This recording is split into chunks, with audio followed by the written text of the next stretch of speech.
But what we found is when you'd created a brand which seemed to warrant the love and attention that we still give it today, that bringing stuff in-house, insourcing was actually much better for our business. So we originally outsourced all our online bookings. We then brought that in-house and built our own development team and our own technology.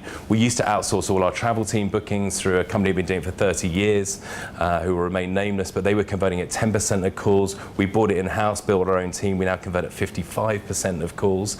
And so although we brought all these enormous costs into the business, we've actually also generated a lot more revenue from it.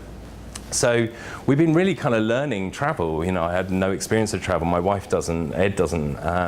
We've only just really started to kind of, I think, crack it now, and we've still got a long way to go. But the company has grown now, and I think I was asked to share some figures, which I'm really happy to.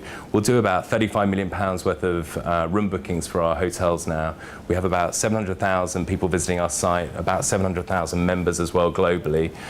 We also have offices in London, in New York and Melbourne, so we're running 24 hours a day. About half our business is done online, but half is still offline. We have 3 tiers of membership now, which is Blacksmith, Silversmith and Goldsmith. It was always about, the club was always meant to be very accessible, so if you want to join for free, that's cool. If you want a full sort of Goldsmith service, which is our travel concierge, that's £400 a year, and that gets you everything you possibly want when you're on your trip. And so we've kind of been developing the whole business as we've been going along. And insourcing everything, as I said, we don't outsource a thing.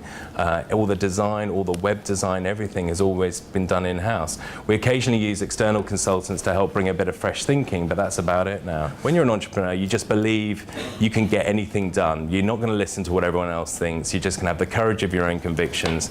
The downside to that is you don't really know how industries work. So after we'd been turned down by all these publishers and thought we'd just self-publish and went on the road to collect these hotels and thought we'll worry about distribution later, that actually became the biggest problem for us. And we couldn't actually get a distributor because, funny enough, all the distributors were owned by the publishers who'd already turned us down. So we were kind of suddenly screwed, and we'd taken about 180 grand, which was our seed funding. Mark, you didn't probably know this bit, but we'd taken 180 grand and spent most of it by this point. And yeah, it's all right now, isn't it? Yeah. And we didn't know how to get it on the shelves. I literally thought you rang Waterstones and said, how many would you like to order of my beautiful book? Which is not the case in case any of you are trying to write a book. So we then found the only distributor left in the country, independent travel distributor. There was only one, and it's called Portfolio Books. And we went to them, and they turned us down as well. And I'm like, oh shit, we're now really, Houston, we do have a serious problem.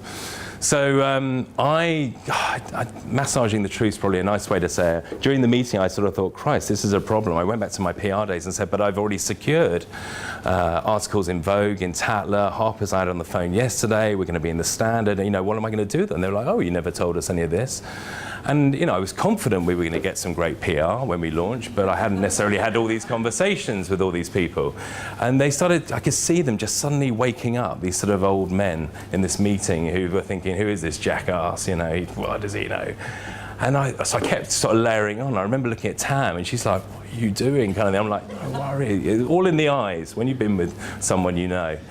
And they said, well, maybe we should give you a go. And I said, that would be brilliant, thank you so much. He said, but you won't sell more than maybe 3,000 of these books. You do know that. So I explained that I probably would, you know, have to move house because we'd also mortgaged our house to put our own investment in.